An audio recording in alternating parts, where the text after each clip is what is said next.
Welcome to Our Next Existence by Katie and the Chorus. I'm Katie, former technology strategist turned reluctant spiritual medium, and I channel messages from the Chorus, a group of beings just beyond our sensory perceptions who are loving, expansive, and who greatly enjoy sharing their perspective of us. Join us each week as we share and discuss their ideas about humanity's existence, purpose, and future.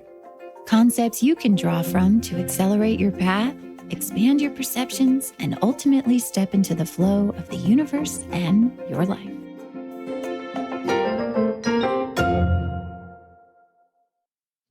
Welcome back, everyone.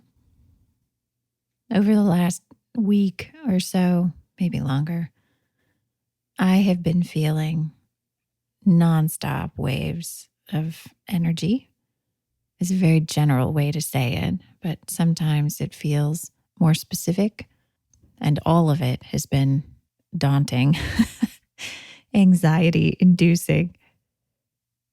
It's like a sense of speed and acceleration and things happening and unknown and also sometimes known. It's been hard to sleep.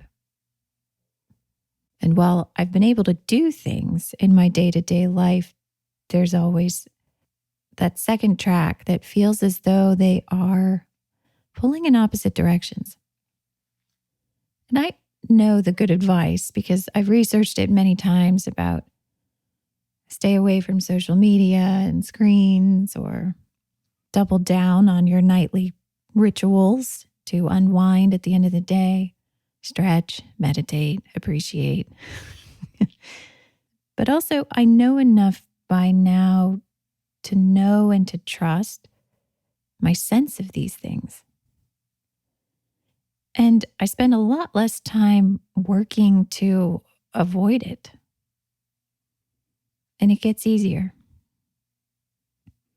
Through this last wave, I was able to spend more time sort of casting my attention outward into the room, of looking up from mentally churning while I cooked something at the stove and looking around me, casting glances up to the sky, of leaning into these sensations and allowing, however improbable or impossible it seemed to be, new understandings to come through.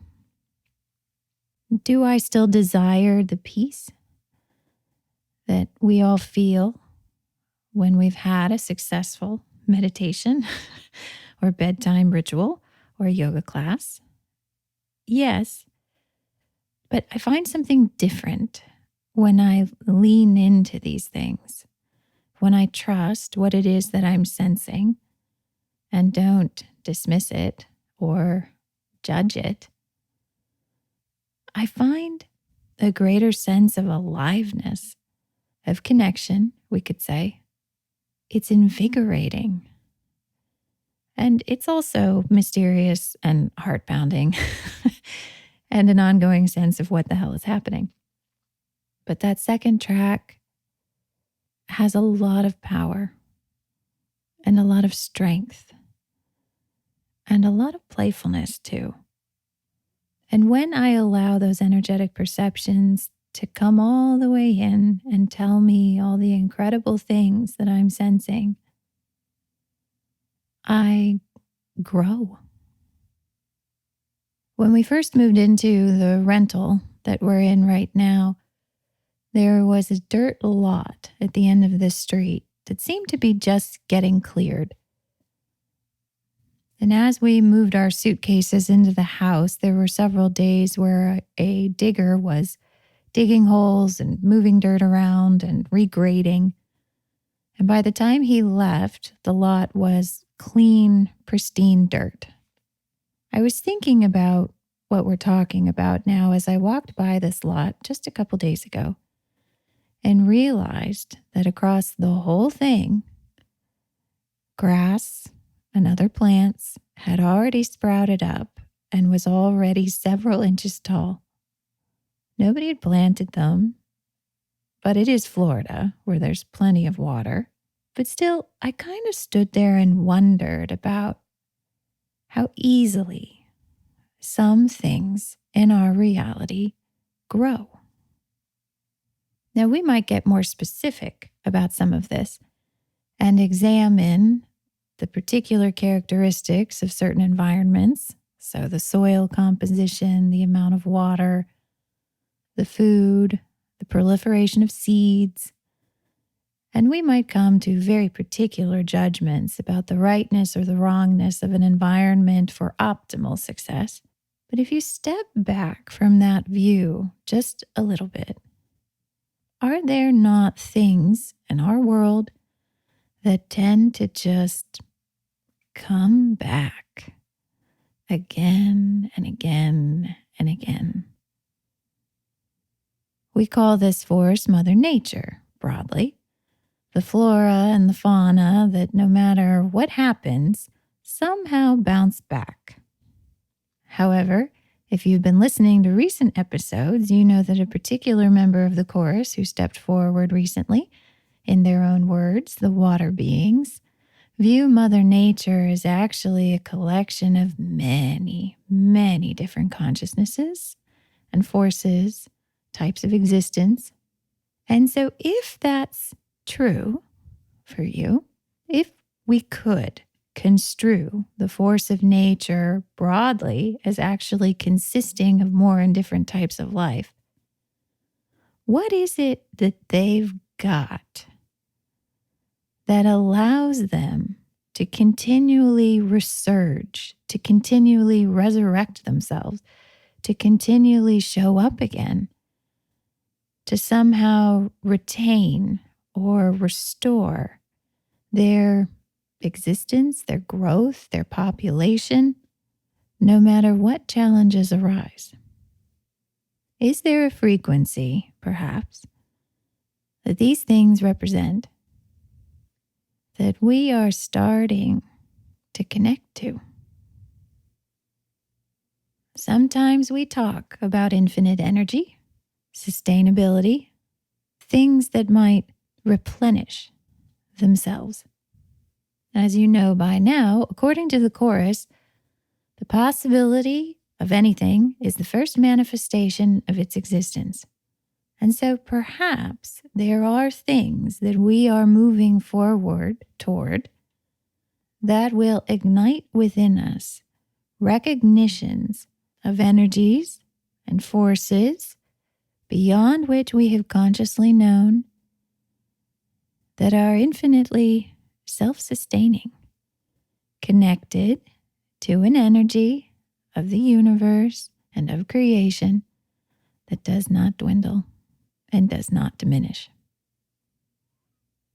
If you have been fatiguing lately in perhaps particular areas of your life or an ability to deal with ongoing and seemingly nonstop mysteries or things you can sense and perceive, there is a good chance that you are getting closer to recognizing the aspects of yourself that can reach energies that provide an energy which never tires. The days are coming where you will awaken buoyant, perhaps even refreshed, supplied with a sense of invigoration that you can't even explain. The veils are lifting, the illusions are falling away, and underneath we will find a zesty and infinite connection to energy by which we are always expanding and growing. In the first part of the episode, you'll hear directly from the chorus themselves, and then afterwards we will discuss. See you in a minute.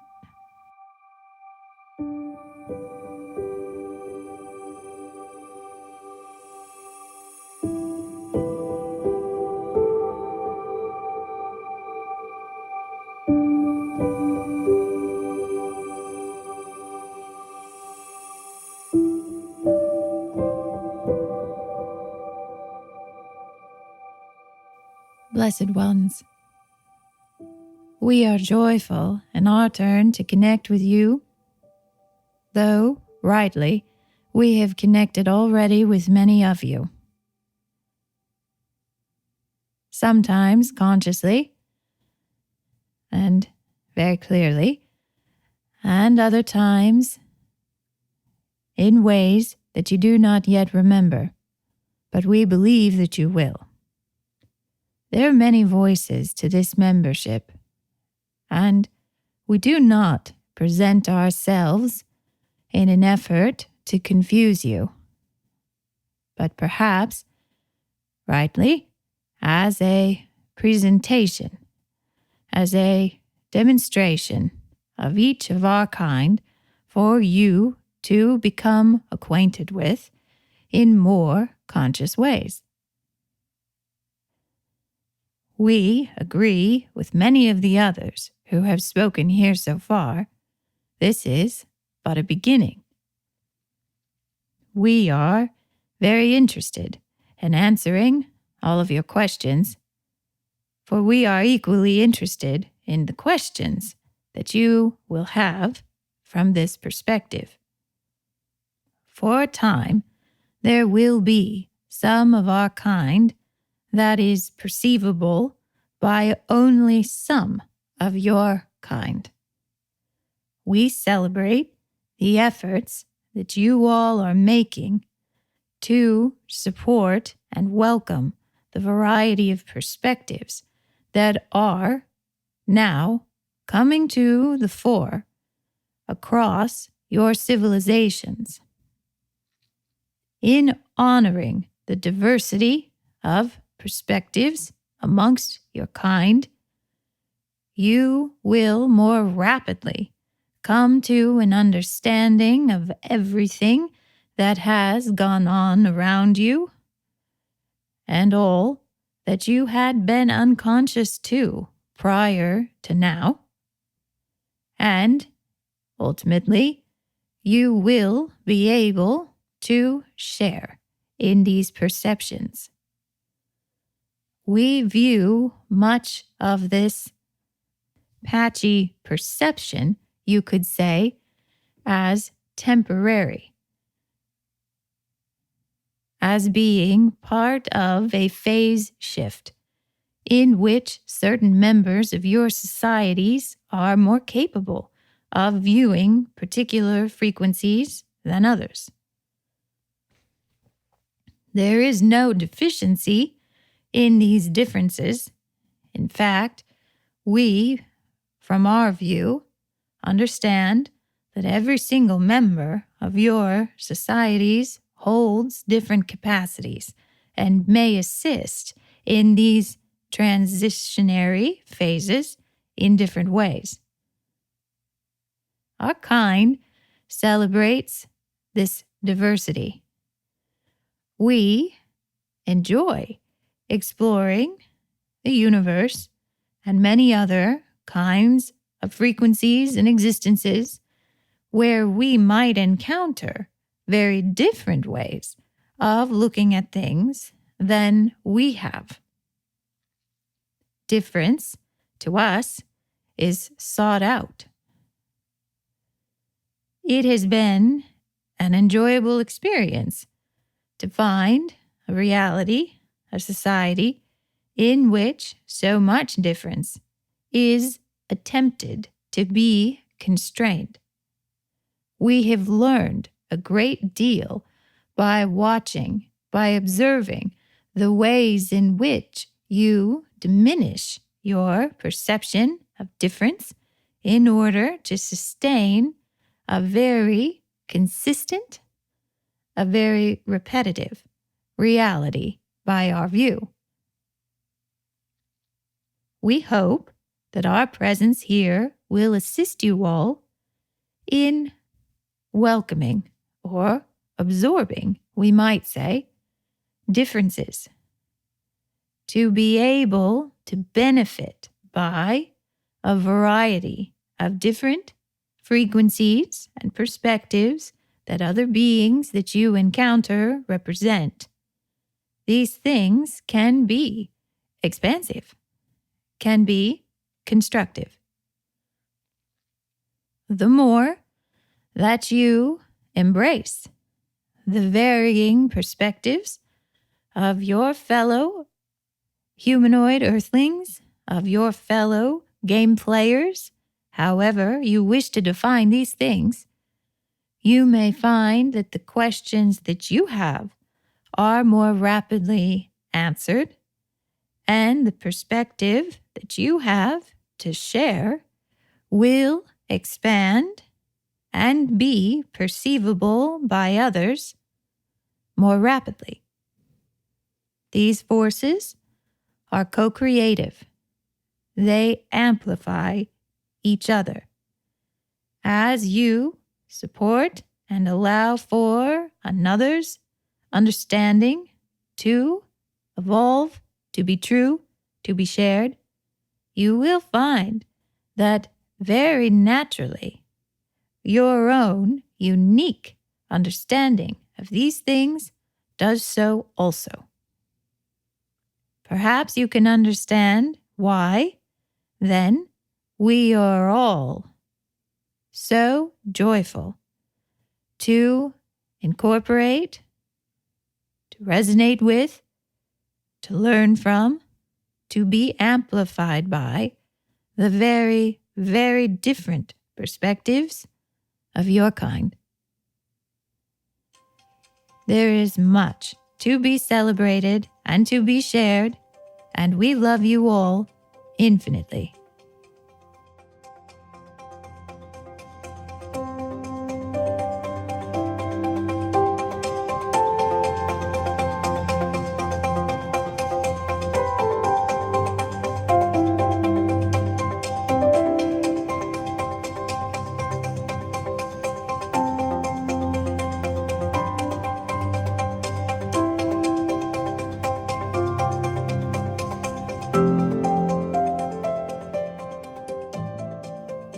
So apparently they're just all taking turns now.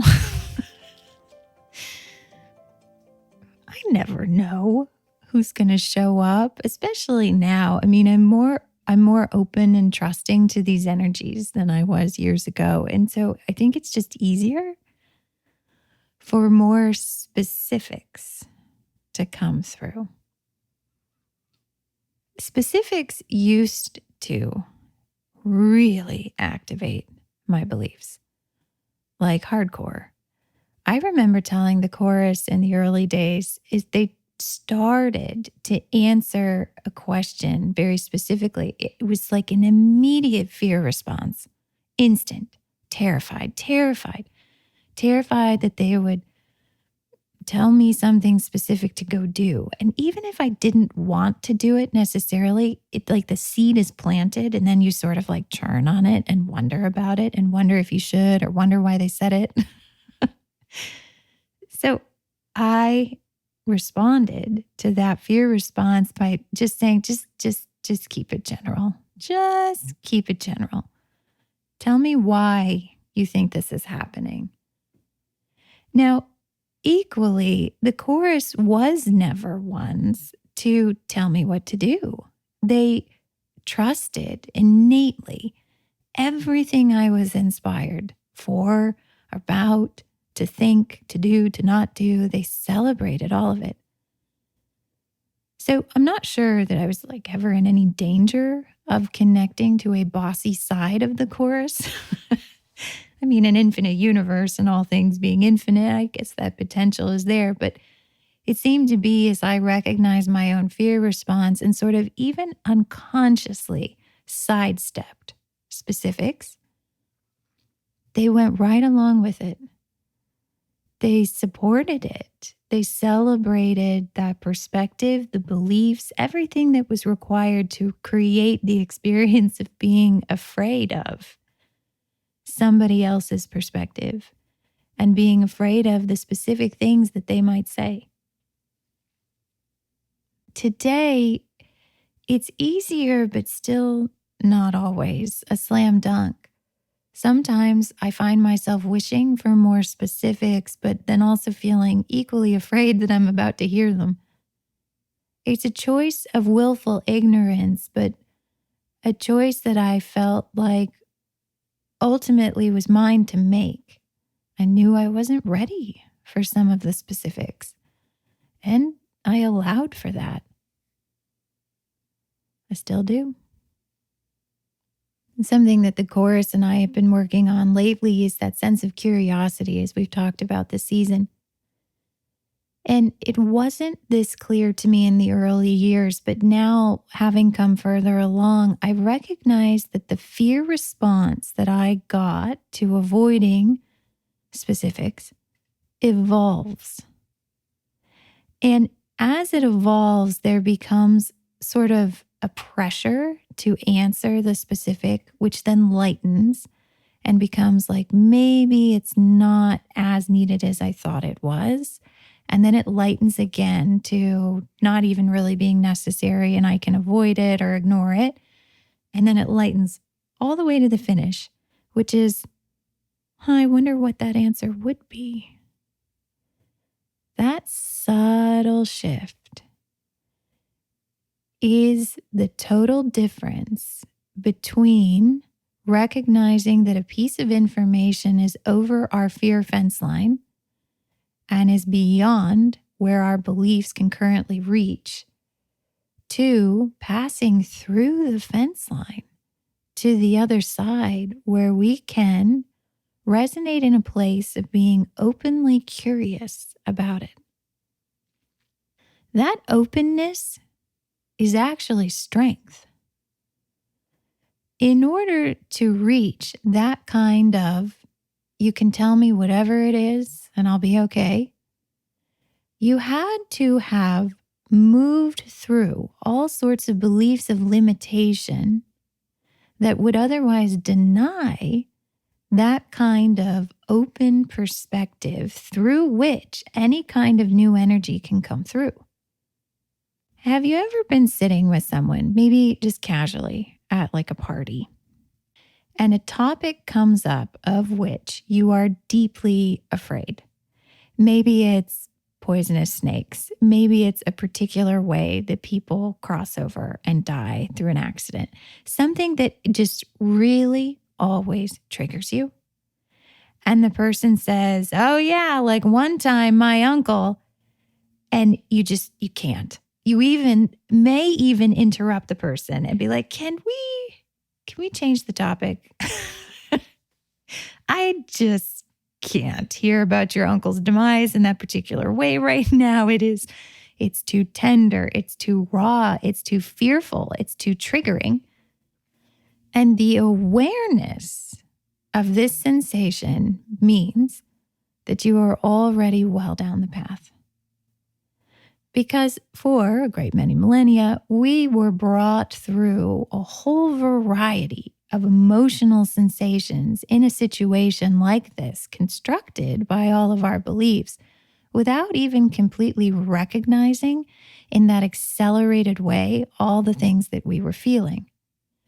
So to bring that to consciousness, that whole time period where you sit down, the conversation starts to turn in that direction, you recognize that you're starting to get fearful, you can tell where they're going to start talking about next, and you can even speak up for yourself or move, physically speak up for yourself and leave the conversation, either one, is already many leaps forward in terms of bringing all of this to consciousness, where essentially, said another way, you've already expanded through it and you're turning around and looking at it.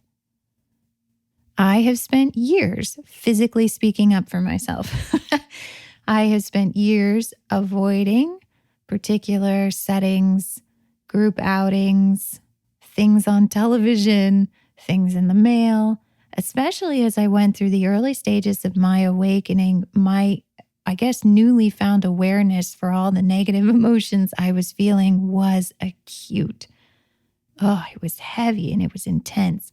I felt emotions so intensely. It was hard to do some days. And so I would balance between sitting with them and allowing, but also sometimes I just physically avoided or walked away from situations in which I knew a lot of those things were going to be triggered. In the early days, these experiences also fed into, I think, a lot of my reluctance to share what I was going through with others. Because if I could barely handle a lot of these things that I was feeling, I couldn't even comprehend trying to also hold space for the way it might make others feel. Basically, I didn't want to freak other people out. I didn't want them to grapple with all of the unknown in the way I was, because it was hard. And I still didn't see the other side of it. I still didn't see when it got to be worth it in order to justify making them suffer in that way. I think if you look out into some of the spiritual communities that many of us are forming or are starting to find, there are phases that many of us have gone through in which we sort of need to avoid the rest of the world. We find that it's just hard to be around people. It's hard to feel all of this intensity that we are feeling, potentially in more ways or more visceral ways. It's all stepped up a notch for us. Some of us eventually stay in recluse mode. I know many who have gone down the spiritual path and then have eventually just bought that cabin in the middle of the woods and really don't ever leave it unless they have to.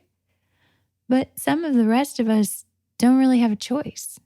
We have families to care for. We have children who have their own communities that we support them through. We have jobs in which we need to talk to other people or show up at a factory and do the thing.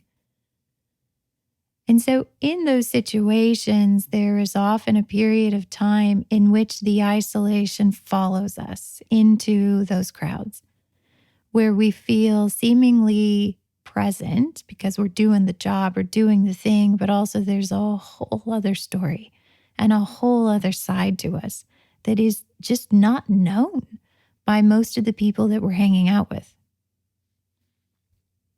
Psychologists and therapists today would say that that kind of isolation can actually feel worse because we're playing a part, we're trying to look normal while also feeling and grappling with all sorts of things that the people around us have no idea of. No idea that we are dealing with it, but also from our perspective would seem to have next to no understanding of or experiences of in their own lives either. I talked about in season 1 how I often suffered from an imposter syndrome when topics would come up in my working environment that related more to the secret life of the chorus I had on the side. And I felt the disconnect. I wanted to maybe say something, or I related to it in a way that I felt like I couldn't explain or convey without giving away this whole other secret world of emotions and experiences that I was dealing with. Because if I divulged that world, I would be confronted with it, and I would be confronted with the perspectives of those around me about what they thought about it. And I didn't even know how I would be able to handle all of that. Today, a particular membership of the chorus steps forward and talks about essentially this whole thing that we're talking about. Now, they portrayed it in terms of the allowance and the perspective of difference. And at face value, we might feel like we're having a lot of experiences of that right now. People everywhere seem to be freaking out about the tiniest of differences in our perspectives. In fact, it would seem that some people find reasons to be offended by something that we said when we absolutely, completely did not intend to offend anybody with it. I find it sort of amazing when I see conversations on social media where someone has presented something that I have interpreted in one way, and then someone reacts very strongly to it with a completely different interpretation than I had had, and moreover feels threatened by the interpretation of the thing that they have created for themselves. This would seem to be a particular characteristic of awakening that we're moving through. And the Course has brought this up in the past, that as we awaken or become more aware of our own unique perspectives, the balancing action of the five senses beliefs will activate and will tell us things about scarcity and finiteness and prevention and protection and lack of trust and lack of control. Things that all activate to basically get us, well, a little prickly and defensive. This is a flavor of different perspectives that we are very conscious of today. But as usual, the Course continues to evolve these things and to point out aspects of it that maybe we are just coming to consciousness of. And today, this particular membership of the Course brought up the aspects of different perspectives and how those things all ultimately lead to greater and vaster understandings of our own questions that we each have. So you might say, oh, okay, well, I get it, Katie, right? Like if I have one perspective on a piece of public policy and another person has a different perspective on public policy, I should really listen to their perspective because ultimately, if I keep going with it and allowing for it, I might evolve my own perspective or understand it better. And this is true. But what might the Chorus members that stood up today be talking about in terms of specifics? Now, if you'll notice so far in this episode, I have been avoiding specifics. And in most episodes, I do. And a few weeks ago, we talked about sharing details. These things are all relating to an aspect of awakening that we're moving through right now. Now, on some level, I acknowledge that it would be practically silly to try and give the chorus members who stood up today a name. And that is because I would then be required by our belief systems to plug that name into our context. Unbeknownst to all of us, the beliefs would be activating billions of times per second, and questions would pop into your mind that might say, is that word that she just used this? Is that related to the thing that I read about last night? Could that be this other being that I heard from that called themselves this? Is that like that one author I heard speak who said that they talked to these beings from this galaxy? So you see, every time we encounter a specific, it is almost an instant demand that we tie it into the belief system complex context as it stands in that second, in that point in time. As we reach further and further into our energetic tools, what we are doing is sort of circumventing the aspects of linear time that might have otherwise limited the amount of information that could come through, because time, by way of the view of some of the chorus members we have spoken to recently, is really just a pile of rules about what we allow to be possible or not. Now, if I bring in a name and all sorts of information that vastly reduces our limitation in a handful of minutes, it will probably be summarily rejected by the belief system complex. Now, what might that look like in terms of manifestation? It might look like suddenly I am incomprehensible. People might think I'm talking in tongues.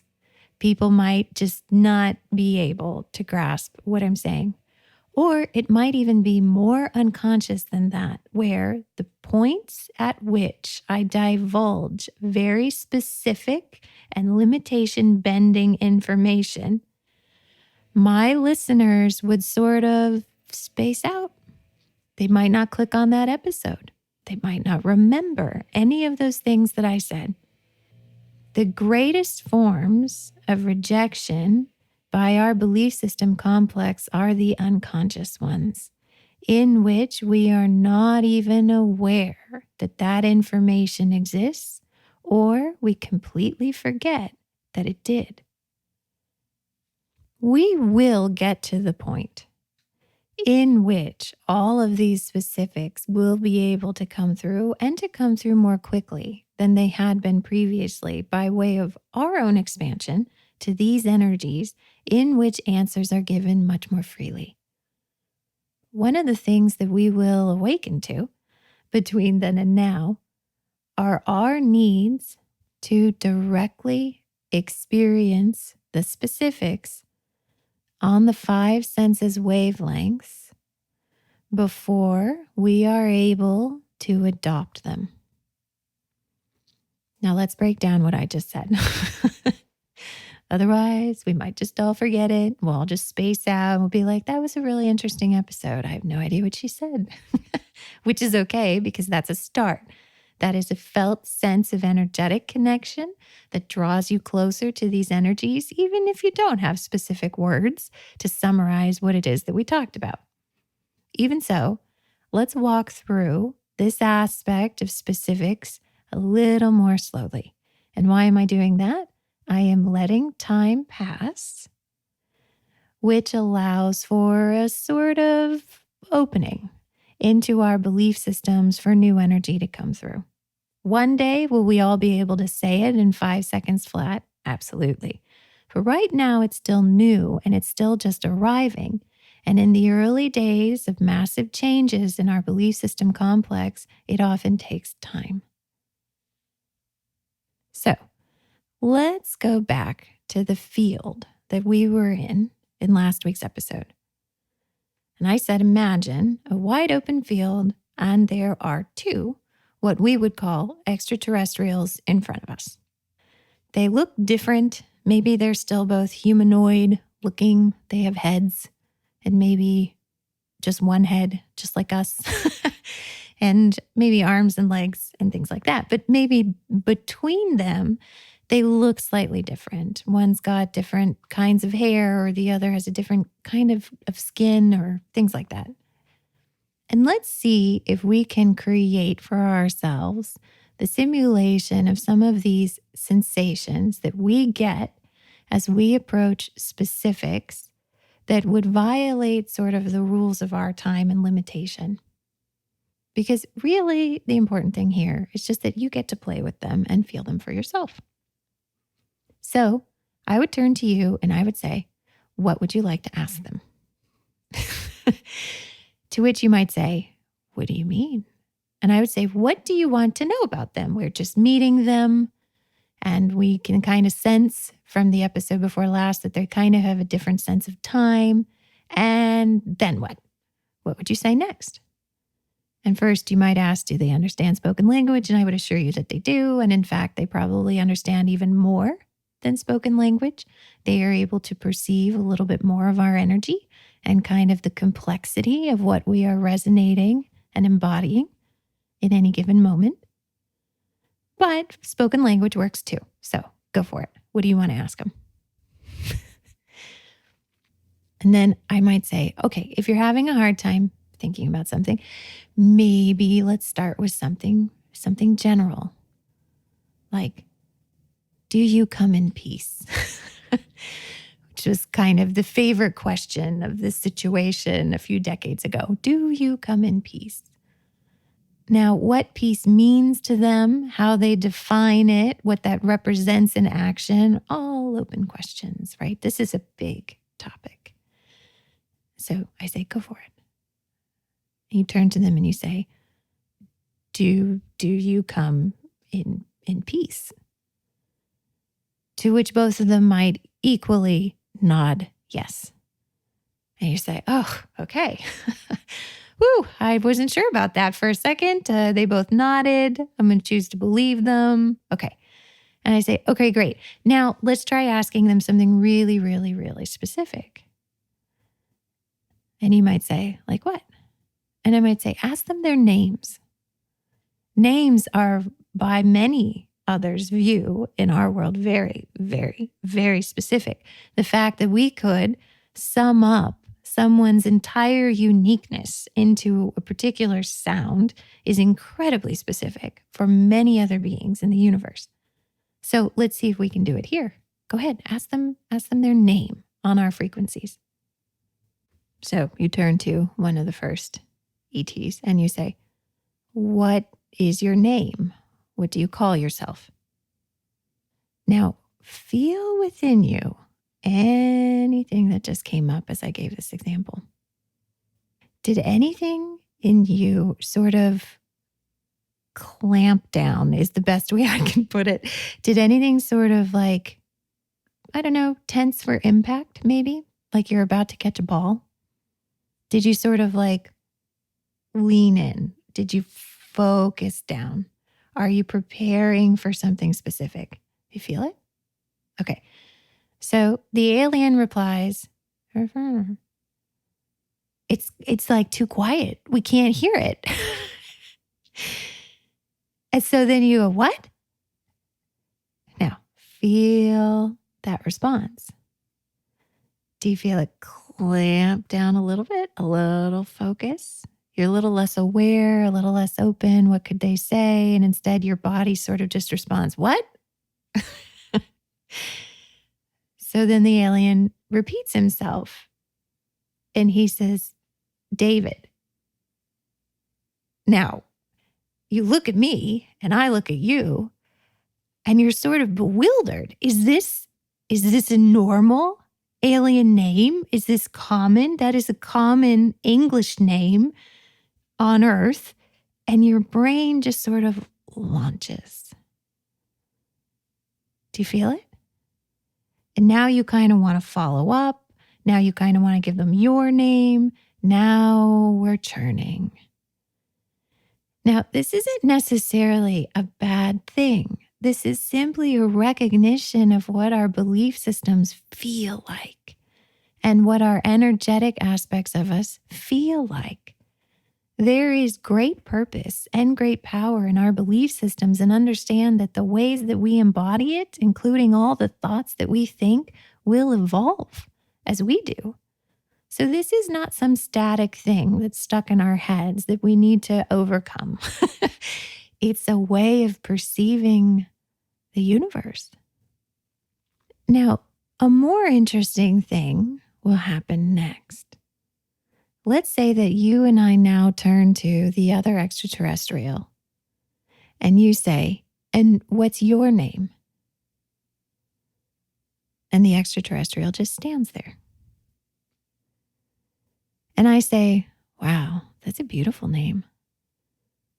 And you turn to me and you say, what do you mean? That extraterrestrial didn't say anything. I mean, the first one clearly said, David. Well, clearly when he repeated it, but this one isn't saying anything. And then I say, no, actually, I heard it. It was really clear. I can't repeat it though. I don't know how to say that name, that sound. It was incredible. It was like 4 sounds put together at once. I don't think my vocal cords can do that. Now, what might you start to feel? I'm not going to give this one away, though. I'm going to keep going with the example. So now I am having a perspective that you're not about a thing that you partially can perceive. And then I might say, well, ask again. Ask him to repeat it again. And so you say, could you repeat that so I could hear your name? We all stand there. And then I turn to you and I say, did you hear it? And you say, no, I didn't hear anything.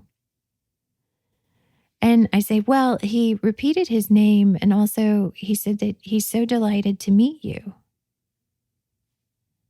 Now watch what you're feeling in this example. Is it starting to feel a little uncomfortable, a little out of control, a little like, I don't know where to put my foot next? Which way do I go from here?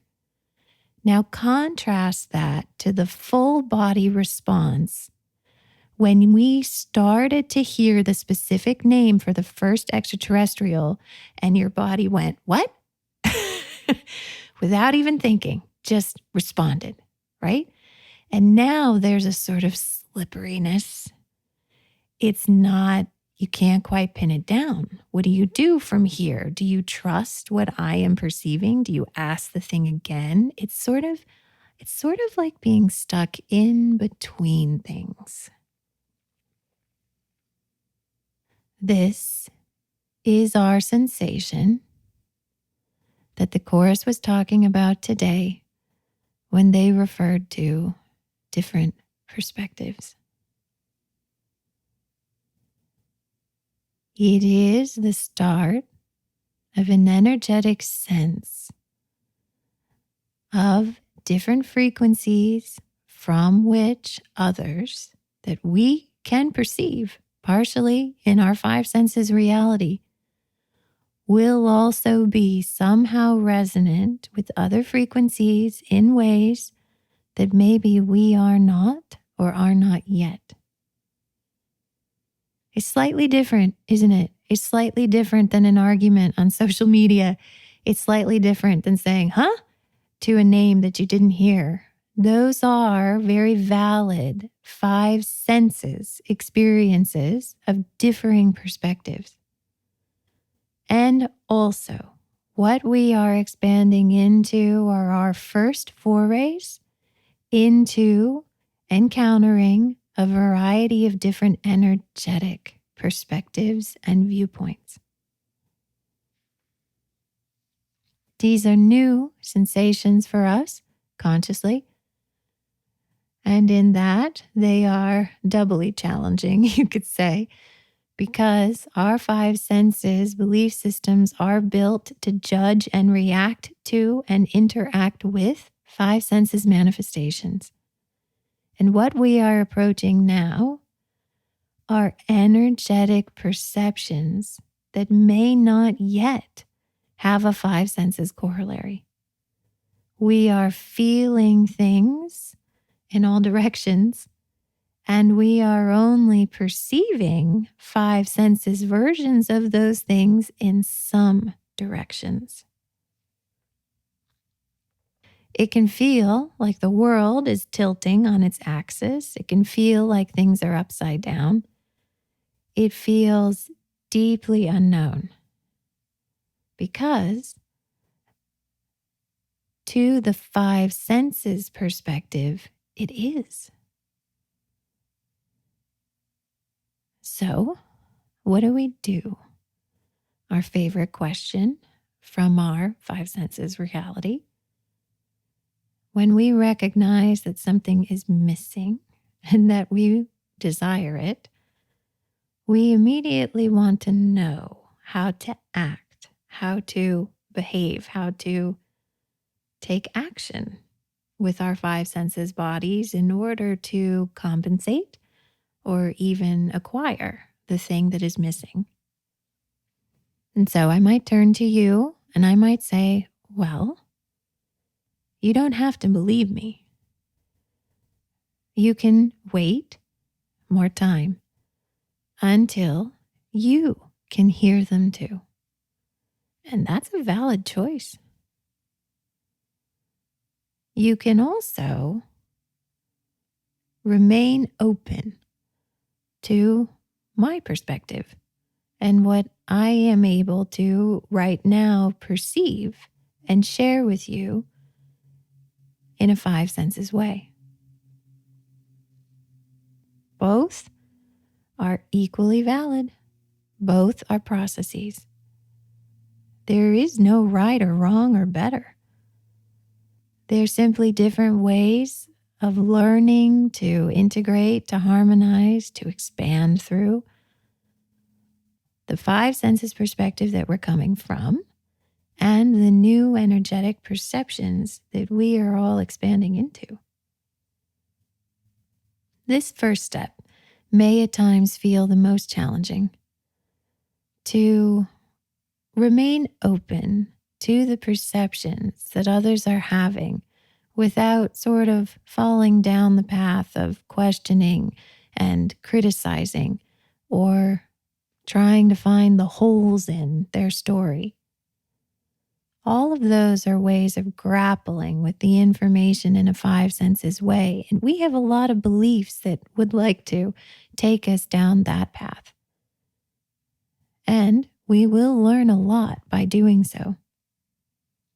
And also, was there not an energetic sense of what was happening in that moment when you could see part of what I was talking about, but could not hear all of it? Were you really bereft of everything? You see, the trick is, if there is a trick, that it's not just freely trusting what it is that I may have perceived.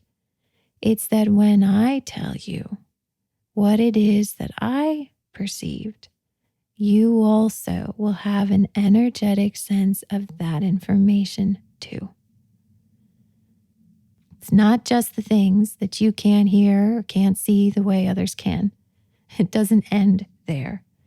It's that we all carry our energetic perceptions with us in every present moment, including when you are hearing from me or others things that we're able to see.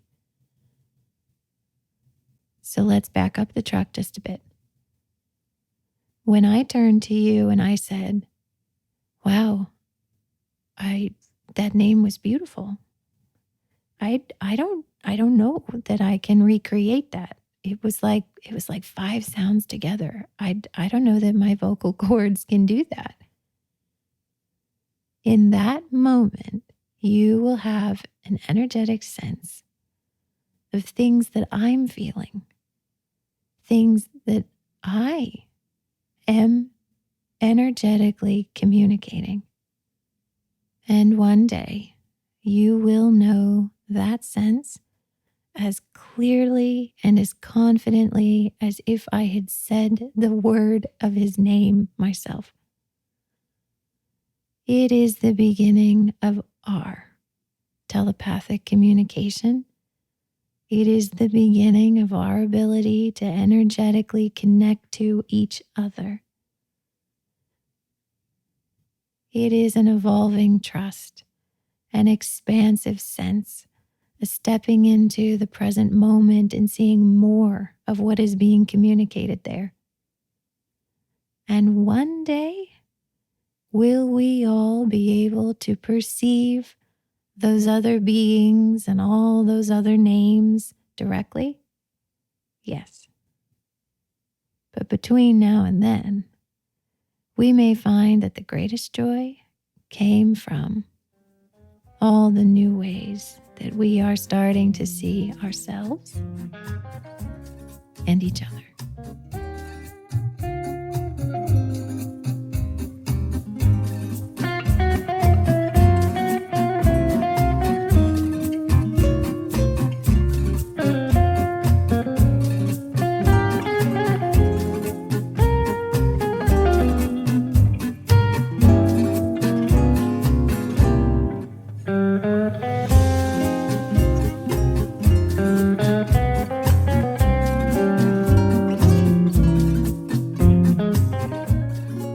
Thanks so much for listening. We hope you found these messages to be helpful. May they accelerate you on your path wherever you'd like it to go. For more information on the Chorus and I, our podcast, book, or how to get in touch with us, visit katieandthechorus.com. Thanks again. See you next time.